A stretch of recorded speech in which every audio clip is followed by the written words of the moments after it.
कोलकाता स्थित रविंद्र सरोवर झील का निरीक्षण करने के लिए अग्निमित्रा पॉल पहुंची।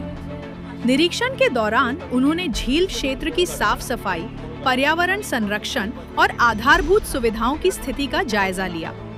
अग्निमित्रा पॉल ने कहा कि रविंद्र सरोवर को शहर के महत्वपूर्ण पर्यावरणीय और पर्यटन स्थलों में शामिल किया जाता है, इसलिए इसके संरक्षण और समुचित विकास के लिए आवश्यक कदम उठाए जाने चाहिए। उनके दौरे को लेकर स्थानीय स्तर पर भी चर्चा रही और लोगों ने क्षेत्र के विकास से जुड़ी विभिन्न मांगे उनके समक्ष रखी।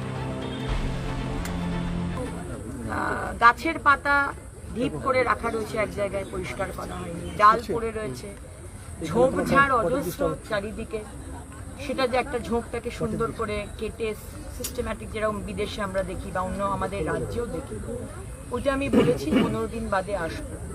টয়লেট আপাতত মনে হয় খুব একটা কমপ্লেন পাইনি, ইউজ অ্যান্ড পে টয়লেট, তো সেটাকেও ঠিক করা।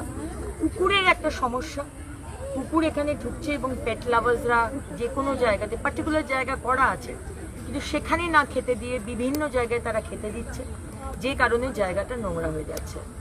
সবার কাছেই আমার হাত জোর করে অনুরোধ যে একটু কোঅপারেট করতে হবে। একা মাননীয় শুভেন্দু অধিকারী সরকারের পক্ষে তো পুরো রাজ্যকে মানে সুন্দর রাখা, পরিষ্কার রাখা সম্ভব নয়। সবাই আপনারা এগিয়ে আসুন, সবাই দায়িত্ব নিয়ে। কুকুরকে অবশ্যই খেতে দেবে, আমি নিজে কুকুর ভীষণ ভালোবাসি, কিন্তু পার্টিকুলার যে জায়গা করে দিয়েছে সেই জায়গাতেই খেতে দিতে হবে এবং লেকের মধ্যে কুকুর না থাকাটাই বেটার।